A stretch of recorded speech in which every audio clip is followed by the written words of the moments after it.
Okay, this video is going to talk about how doubles handle ints. And so we're going to be storing, now we're going to take a look at an example here.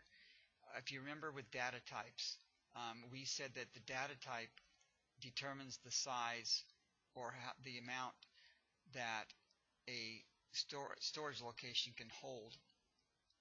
So if an int can only store this much, then a double can store way more.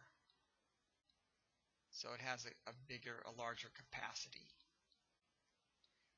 And so, if you think of this as a reservations for a table at a restaurant, maybe this table can handle 12 people, and let's say this table can handle 2 people. So if 2 people make a reservation, if you have a reservation for 2 people, you can go ahead and sit at the table. That's a double that has 12 available. You'll just fit right in there. But now if you have a reservation for 12 and you come to the restaurant and you try to sit those 12 people at a table for 2, it's not going to work. You're not going to be able to do that. And that just shows how you can store an int in a double, but you can't store a double in an int. It will not work. And so when you store an int in a double, though, something happens.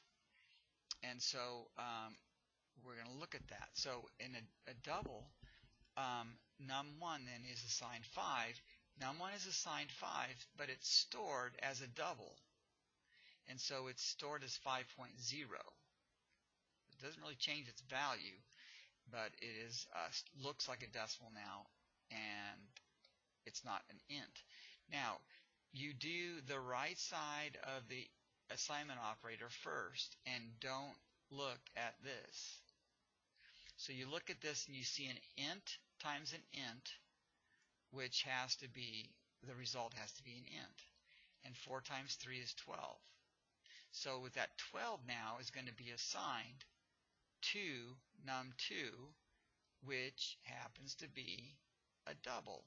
So you have an int being stored as a double, and so which it can do because it's smaller than a double, so it can fit, but it's going to be 12.0. Then you have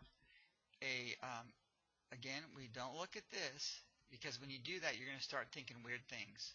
So you look only at 12 divided by 5, and you go, okay, how does Java deal with this? Well, it's an int divided by an int, so the result is an int. And 12 divided by 5 is, use the calculator, drop the decimal. So 12 divided by 5 is 2.4,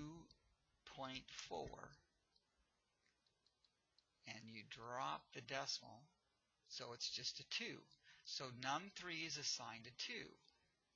So the 2 is being assigned or stored in num3, which happens to be a double. So this int becomes a double. So it's stored actually as 2.0. Then in here you've got num4. Now this is a little contrast here, because now again you're looking just at this part here. You don't look at the declaration. And you got a double divided by an int. So since one of them is a double, then the result has to be a double. And so 2.0 divided by 5 in the calculator is going to give you 2.4, but you keep the decimal. And so we're going to store a double as, in num4, as a double. So it just stays as a double. So 2.4. So that it'll actually store 2.4 instead of 2.0. And so that's how that works. And now what we'll do is we're going to take a look at a quick, we're going to just kind of show this, that this really does happen by looking at some JGrasp. And so in here, what you have is you have these memory locations, none is assigned storing to 5, so we said it's going to store it as a 5.0. This is 12, but it's going to end up being a 12.0. So these are what we're saying is in the storage locations. This was 2.4 right here, but we dropped the decimal, so it became 2, but it's being stored as a double, so it's 2.0. And this is a 2.4, and it's being stored as a double, so it just stays as 2.4. So these are right here what we're saying should be the contents of these memory locations.